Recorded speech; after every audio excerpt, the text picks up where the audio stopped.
So go ahead and turn your Bible to Daniel 7. We started this last week, and we're going to try to finish chapter 7 this evening. And as we do that, I also wanted to show you some connections that we sort of mentioned last week in Revelation, chapters 13 and 17 in particular. And I just kind of wanted to try to tie that together for you in your mind. We'll see the similarities between what Daniel wrote, and then we'll see the same kind of thing in Revelation. But let's go to Daniel first, Daniel chapter 7, and refresh your memory for a moment if you need to, and then let's talk about Daniel's vision.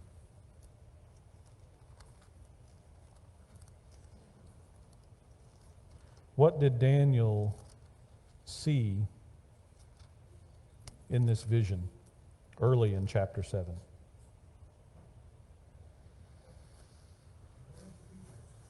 Yes, creatures. Weird creatures, yes. Very weird. Probably startling to see this in a vision. How many creatures were there? 4 creatures. Let's describe them really quickly. What was the first? This is in verse 4. It's a lion. The second, what did the lion have? Wings. Yes, so it's not a normal lion. What about the second creature? The bear. What was notable about the bear? 3 ribs in its mouth, and it was raised up on one side. So we talked about what that meant. Well, not so much the ribs, because the scriptures don't just come out and say, here's what the ribs are. And it doesn't say why it was raised up on one side, although I gave you some ideas about why that might be. What is the third creature? The leopard. How many heads did the leopard have? 4 heads. That's going to become important in chapter 8, especially. And it also had 4 wings. So powerful and fast. And 4 heads. And then finally, the last creature. In verse 7 and 8. Don't know what to call that one, right? A beast, yes. Very scary, very dreadful. And tell me about this 4th beast, because Daniel is especially interested in this one. What are the characteristics? 10 horns, okay. And there was an 11th horn, correct? And what did the 11th horn do? It uprooted 3 of the original 10. And so we kind of walked through this. I think we have a case here in this chapter where we can look back in history and see how this came to be and how it came to pass. This works better if I turn it on. So here are a rendition of the 4 beasts. Not a lot of description about the 4th one, although it has iron teeth and so on, but it'd be hard to draw, wouldn't it, without some additional information. And we said that the lion with the wings represents the kingdom of Babylon. Remember, this tracks right along with the statue in chapter 2. 4 kingdoms. The Medes and the Persians will be represented by the bear. The Greek Empire. 4 heads. We know from history that the Greek Empire was separated out into 4 different kingdoms after the death of Alexander the Great. We'll talk a lot more about that next week. And then finally, this kingdom that was exceedingly dreadful and very powerful and just trampled everything down was the kingdom of Rome. Well, what about the horns? We noted there were 10 horns, and then the 11th one comes up and uproots 3. And you can see this played out in history, I believe, very clearly in the Roman Empire. There were 10 emperors of the Roman Empire. And then the 11th, which we talked about at length, I believe is Domitian. And why do I believe that? The 11th horn, we stepped through this last week. We could see the characteristics of the 11th horn. Notably, he's one of this fourth beast, so he is a Roman. He's the 11th king. He claims deity, and he persecutes the saints. And you look at Domitian. Of course, he was a Roman. He was the 11th emperor. He was known as a braggart and arrogant. You can read history, and people point this out. Domitian took his deity very seriously. He claimed to be God. He wanted to be worshipped as a god. And Domitian kicked off an empire-wide persecution of the saints, really resuming the persecution that we saw with Nero, the fifth emperor. Nero persecuted the saints, right? We know about that. We know about his feeding them to the lions and using them as torches in his gardens and all kinds of horrible things. But we said that these three kings, numbers 6, 7, and 8, these three emperors, they didn't last very long at all. In fact, there were 4 emperors in the year 69 AD. A lot of civil war, a lot of turmoil. These were either murdered or they committed suicide. And you can think of this as the 11th horn. Domitian uproots these three, not in a literal sense that he actually battled them or took them out or something, but that the idea is that Domitian is the successor to Nero. And he continued the persecution of Nero. And that persecution lasted for around 200 years for the church. And we can read a lot about Domitian in history. I think Barclay's quote here is very telling. He says, Domitian was a devil. He was the worst of all things, cold-blooded persecutor. He was the first emperor to take his divinity seriously and to demand Caesar worship. A narcissist, yeah, arrogant, narcissist, a braggart. Tertullian said that Domitian was a limb of the bloody Nero. Again, that idea of continuation of Nero's terrible reign and persecution. Eusebius called Domitian the successor of Nero. That's how people thought of him. So in a sense, he uprooted these three, and in a sense, he came after Nero and continued Nero's work. This is a quote from Jim McGuigan in his book, his commentary on Daniel, which is very good, and I've been reading through that. I recommend it to you. But Domitian fathered a persecution which lasted for about 200 years. And this will become important, that people thought at that time, when Domitian began his reign, some people thought that Nero had come back from the dead because he was so much like Nero, and he continued the persecution of Nero. Some people thought, well, Nero must have escaped or something, and he comes back, and he's back to persecute us again. Because you put yourself in the situation of the church at that time, and you read about it in the book of Revelation, the letters to the 7 churches. Some of them were heavily persecuted. And, they had already been through this persecution. They had heard of the persecution with Nero. And Nero dies, and you think, well, we're okay now. Because the guys after Nero, they didn't persecute the church. Remember that fact. They didn't persecute the church. I'm sure there was still local persecution from local authorities and things, but it was not an empire-wide policy. And then Domitian comes back. Domitian takes power, and they think, what is going on? It's like Nero all over again. Probably worse in a lot of ways, more widespread in a lot of ways. So that's where we left it last week. I want you to turn over now to Revelation chapter 13. Any questions or comments before we go there?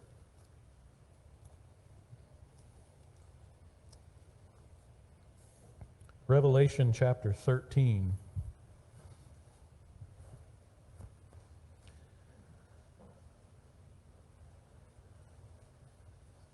I'm excited to show you some of this in Revelation 13 and 17 because I think it holds really a key to understanding the whole book of Revelation. You know, we wonder, what is this about? The beast and the dragon and what is going on in this book? But we're going to see a lot of it opened up to us in these chapters and really will give us an idea of what the whole book is about. We covered this a few months ago on a Sunday night, a series of Sunday night lessons. A lot of you were not here for that. And if you were, I figure if you're like me, you need a review of this stuff fairly often. So it'll be somewhat review for you, but hopefully it'll be helpful. Revelation 13 in verse 1. And the dragon stood on the sand of the seashore. Let's just pause there. Who is the dragon? You go back into chapter 12 and we learn about the dragon. Look, for example, at chapter 12 and verse 9. And the great dragon was thrown down, the serpent of old, who is called the devil and Satan, who deceives the whole world. He was thrown down to the earth, and his angels were thrown down with him. I believe this is a view of the story of salvation as told from the perspective of heaven, that because of the work of Christ, Satan, the accuser who accuses the saints of God, he's thrown down out of heaven. But notice who the dragon is. The dragon is Satan. And by the way, the temptation in the book of Revelation is to just to go off the rails and to start guessing about what this is and what that is. A lot of times he'll tell you exactly what all these things are. You just have to keep reading, right? And hold it together and keep reading. So we know that the dragon is Satan. If you look at chapter 12 and verse 17, this is after he's thrown down. He's enraged. He is enraged with the woman and went off to make war with the rest of her children who keep the commandments of God and hold to the testimony of Jesus. Satan is off to make war against the saints. And he's enraged. To this very day. That's right. Now, what is he going to do to the saints? That's where chapter 13 picks up. The dragon stood on the sand of the seashore. Then I saw a beast coming up out of the sea, having 10 horns and 7 heads. And on his horns were 10 diadems, and on his heads were blasphemous names. Sound kind of familiar to what we saw in Daniel? And look at verse 2. And the beast which I saw was like a leopard. Sound familiar? And his feet were like those of a bear, and his mouth like the mouth of a lion. And the dragon gave him his power and throne and great authority. In Daniel, we saw the order of lion, bear, leopard, right? And here it's the same, but it's backwards. Leopard, bear, lion. It's like Daniel is looking forward as to what would happen in history. And as we get to Revelation, John is looking backwards in time. Same animals. I mean, are we supposed to put these things together? That's the question. Are these things so similar on purpose? And this might give us an idea of how we would draw that fourth beast in Daniel, right? It appears to be a conglomeration of these other animals, the leopard, the lion, and the bear. Look at verse 5. There was given to him a mouth speaking arrogant words and blasphemies. and authority to act for 42 months was given to him. And he opened his mouth in blasphemies against God, to blaspheme his name and his tabernacle, that is, those who dwell in heaven. It was also given to him to make war with the saints and to overcome them. And authority over every tribe and people and tongue and nation was given to him. What is this dragon? Well, the dragon gives power to the sea beast. What is the sea beast doing, according to verse 7?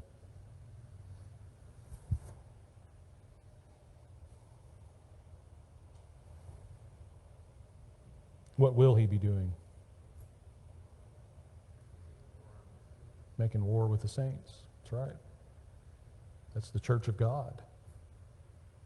He's enraged, the dragon is. He's given this beast the authority to make war, to persecute the saints. But back up to verse 2, well, even up into verse 1. How is this dragon, I'm getting them confused. How is the sea beast described?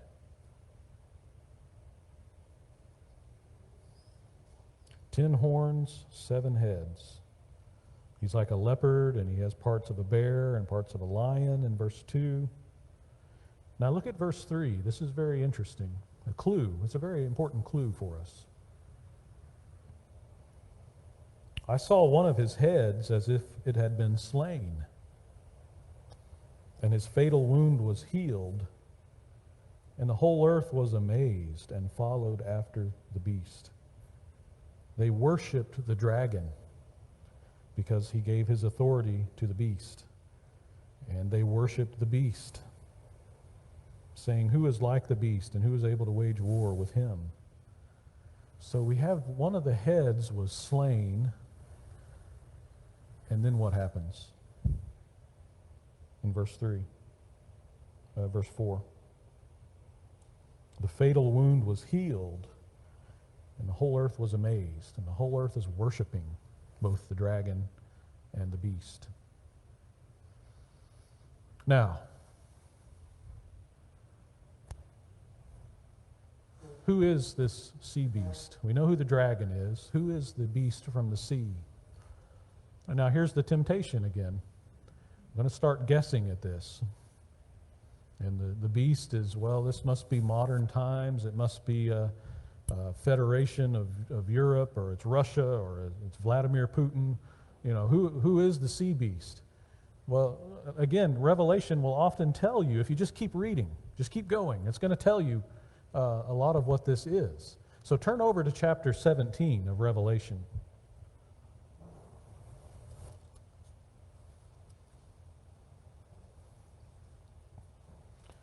For time's sake, let's go to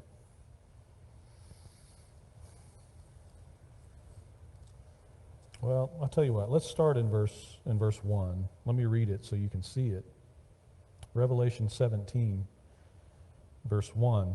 Then one of the 7 angels who had the 7 bowls came and spoke with me, saying, "Come here, and I will show you the judgment of the great harlot who sits on many waters, with whom the kings of the earth committed acts of immorality, and those who dwell on the earth were made drunk with the wine of her immorality.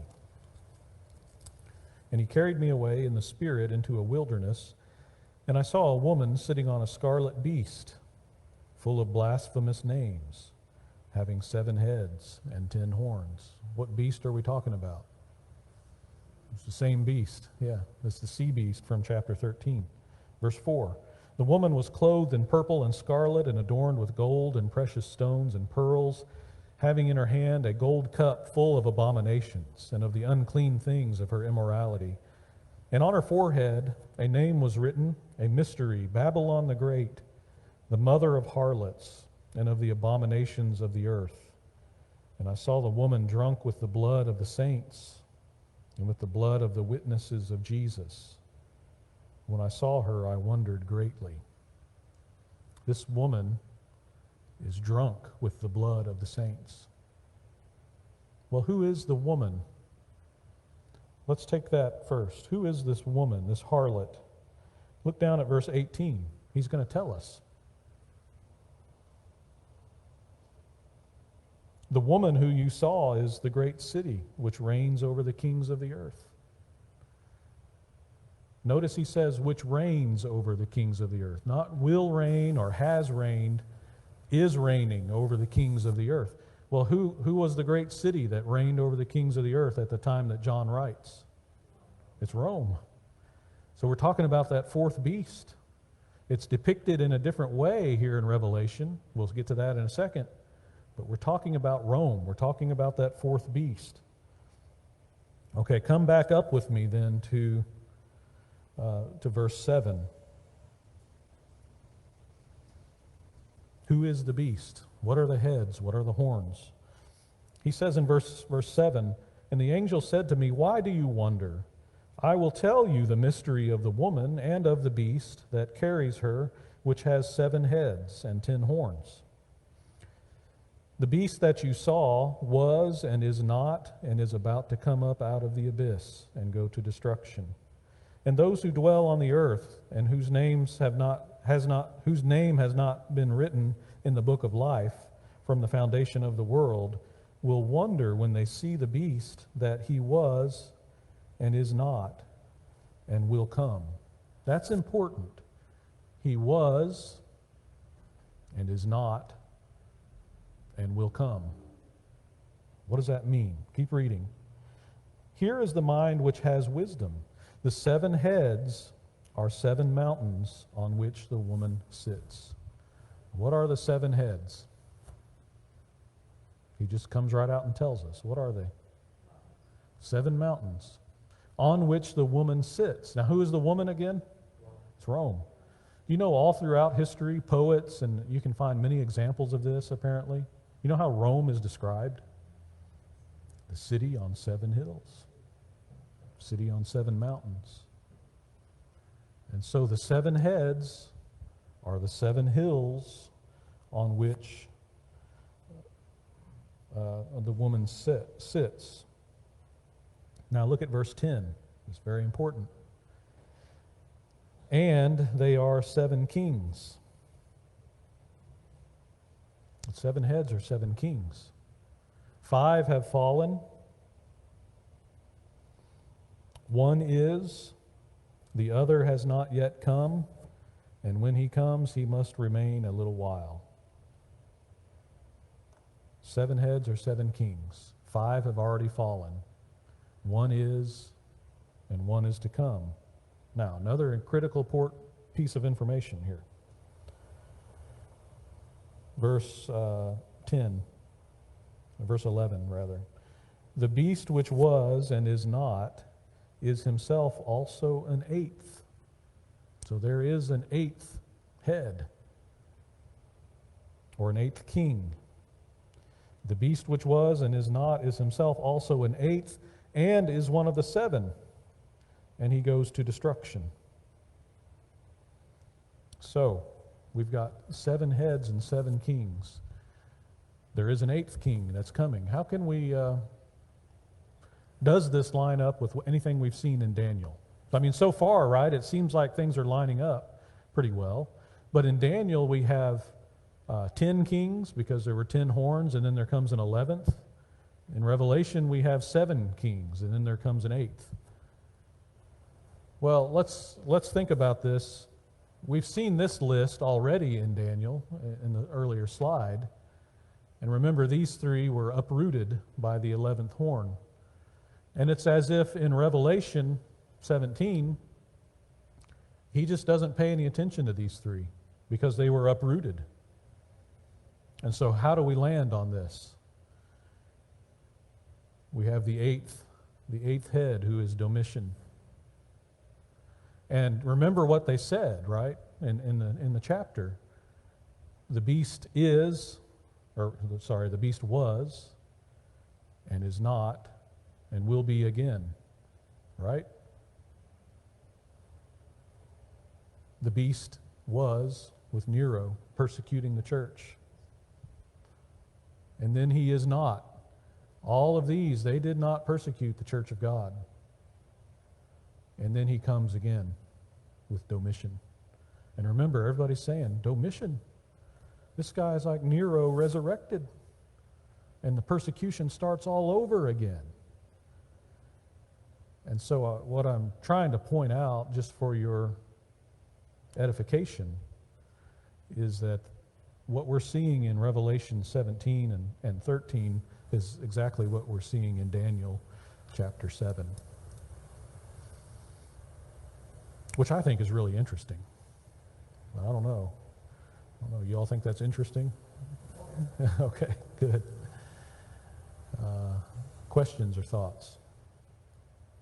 That's a lot to process. I understand that. And I have to reprocess it fairly often. Yeah. Have we seen, I'm going to ask it, put it right now. Have we seen that in modern governmental type situations? For instance, there was a communist rule, and then there was a democracy, and then there's a communist rule. That come back to life, can that be similar? Not that I'm aware of specifically. It's a great question.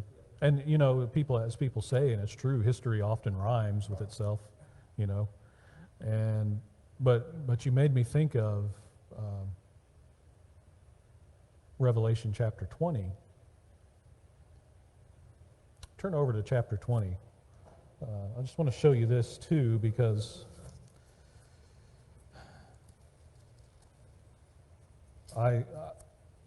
if I'm understanding chapter 20 correctly, and I'm sure I'm missing some things, but I think there's another persecution that's coming for the saints. I don't know when, but in chapter 20, look at verse 1. Then I saw an angel coming down from heaven, holding the key of the abyss and a great chain in his hand.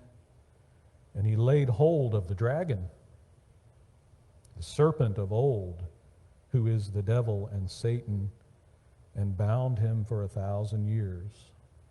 Okay, now we're in this territory in the scripture where people come to the conclusion. I can see how. They say, well, there's going to be an actual 1,000-year period where there's no sin, there's no influence of Satan, he's bound. And this is when they say Christ is going to reign on the earth in the literal throne of David, actually in Jerusalem, and so on and so forth. But notice that what is the purpose of this 1,000-year binding of Satan? Look at verse 3. And he threw him into the abyss and shut it and sealed it over him so that he would not deceive the nations any longer until the 1,000 years were completed. After these things, he must be released for a short time. What is the purpose of the binding, according to verse 3?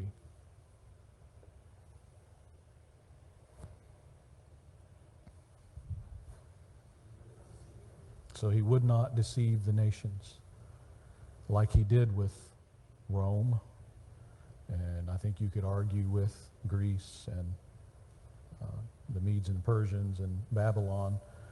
Really, you see it in Rome, though. I think that's the focus. Satan deceived the nations and used the nations to persecute the church of God.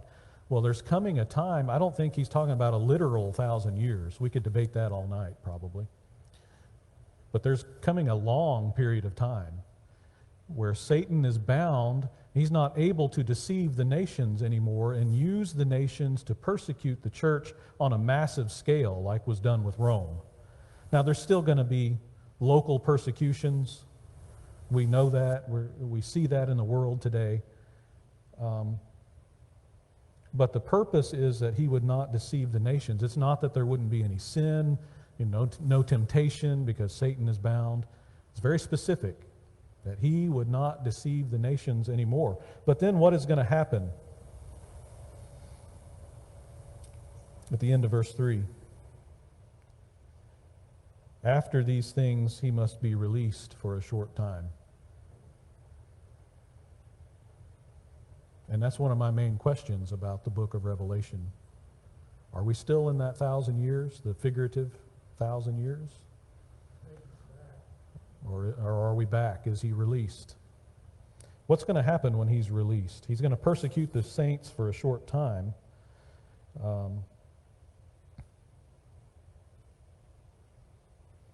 Let's see where I wanted to show you another verse here. Verse 7. When the 1,000 years are completed, Satan will be released from his prison and will come out to deceive the nations. See, that's what he was prevented from doing. Now he's released. He's going to come out and deceive the nations which are in the four corners of the earth, Gog and Magog, to gather them together for the war. The number of them is like the sand of the seashore. And they came up on the broad plain of the earth and surrounded the camp of the saints and the beloved city. And fire came down from heaven and devoured them. And then in verse 10, the devil was thrown into the lake of fire. I mean, that's kind of disturbing, right? He's released and he's going to make war again against the saints of God. But what's the encouraging part about this? A short time. And God acts and he judges and it's over. So, your question, Patrick, was, do we see anything like this in modern history? I think we may again. And I think we see it maybe on a limited scale, you might say. I'm sure it doesn't feel limited if you're the one going through it. But a worldwide deceiving of the nations. That's right. A lot of problems.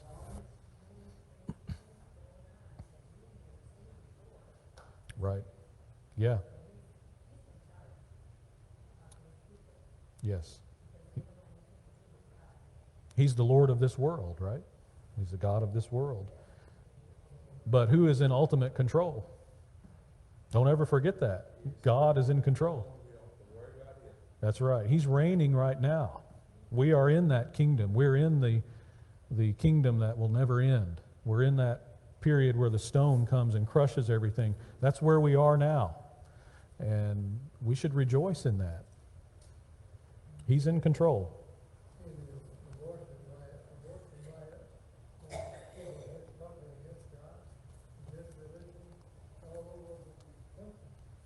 Yeah.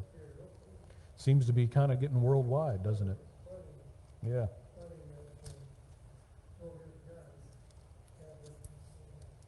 We can rejoice in the fact that God knows it all and he's in control of it all, no matter what happens, whether it's in our day or sometime in the future. Are things going to get worse? I don't know, but they seem like they're trending that way. But God has got it under control. We have to trust him. Come back to Daniel 7 with me. Other comments or questions? That was sort of a whirlwind overview of those chapters in Revelation. But think about it. See if you think that there's a connection here with Daniel. I think there's a very strong one. Let's come back to Daniel 7 and we'll wrap up. Let's go to verse 23.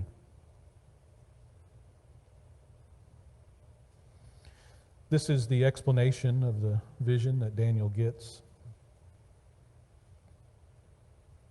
Thus he said, the fourth beast will be a fourth kingdom on the earth, which will be different from all the other kingdoms and will devour the whole earth and tread it down and crush it. As for the 10 horns, out of this kingdom 10 kings will arise. That's what we have on the board here. 10 kings will arise. And another will arise after them, and he will be different from the previous ones, and he will subdue 3 kings. He will speak out against the Most High and wear down the saints of the Highest One. I mean, history, in the time of the writing of Revelation, history is, it's rhyming. It's just as God said, too, that this is what's going to happen. And he will intend to make alterations in times and in law, and they will be given into his hand for a time, times, and a half time. But the court will sit for judgment, and his dominion will be taken away, annihilated, and destroyed forever. Then the sovereignty and the dominion and the greatness of all the kingdoms under the whole heaven will be given to the people of the saints of the Highest One. His kingdom will be an everlasting kingdom, and all the dominions will serve and obey him. At this point, the revelation ended. As for me, Daniel, my thoughts were greatly alarming me, and my face grew pale. But I kept the matter to myself. His kingdom is an everlasting kingdom. You know, we're not talking here about the establishment of the kingdom, because that happened at the day of Pentecost, before the time of Domitian. But what we're seeing here is a demonstration of the power of this everlasting kingdom. And that's what we're a part of. We're part of that kingdom. So let's rejoice in that. Let's know that God has this. God is going to be victorious. We stay with Him, we'll be victorious. There's no question about it. Yeah.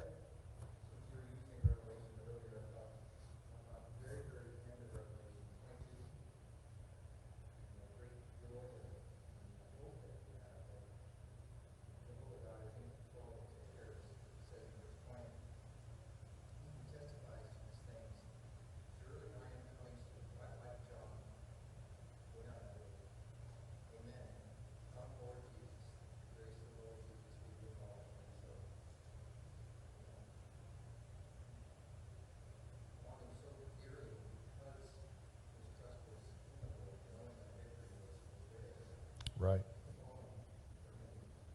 Yes.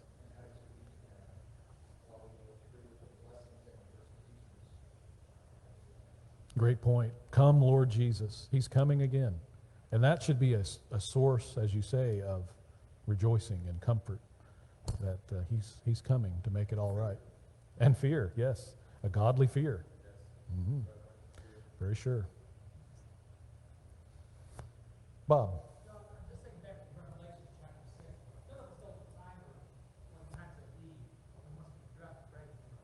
Yeah.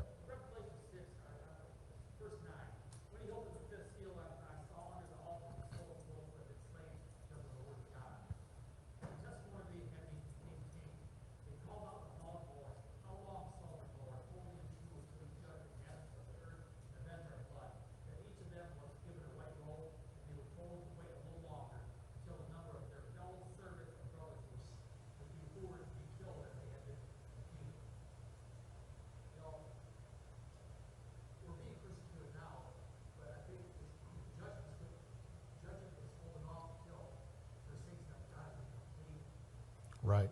It's all according to His purpose, right? He allows it to happen to a certain extent to accomplish His purposes. Yeah.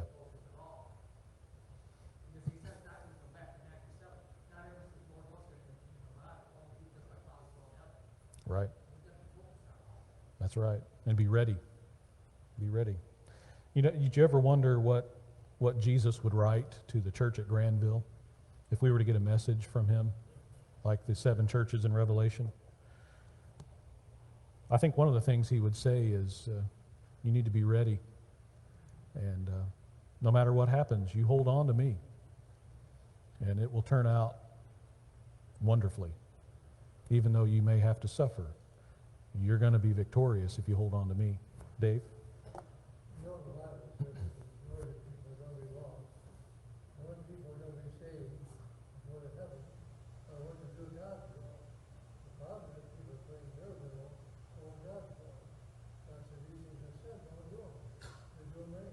Right. Right. The wages of sin is death. Right. True. Very true. Well, we'll wrap it up there. Do you have a thought, Russell? Thought I saw a hand kind of creeping up. Oh, there's a hand. Yes, ma'am.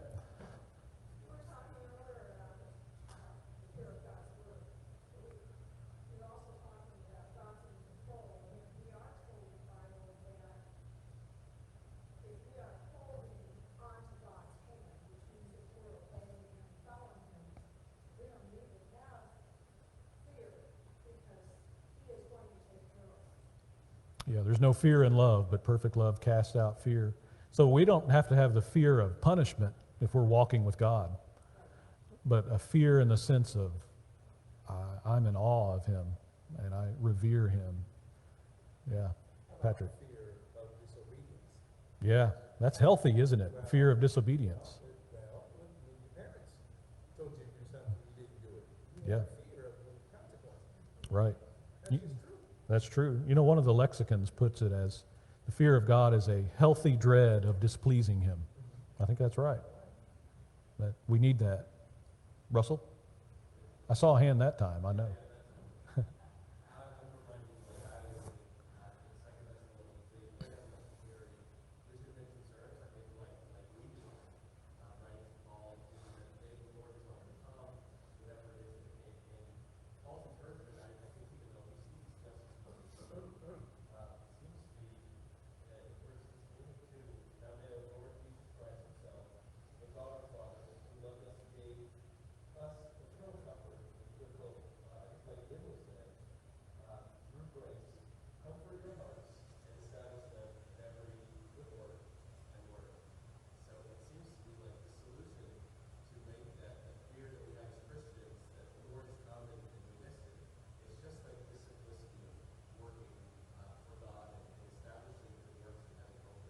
Yeah, good point.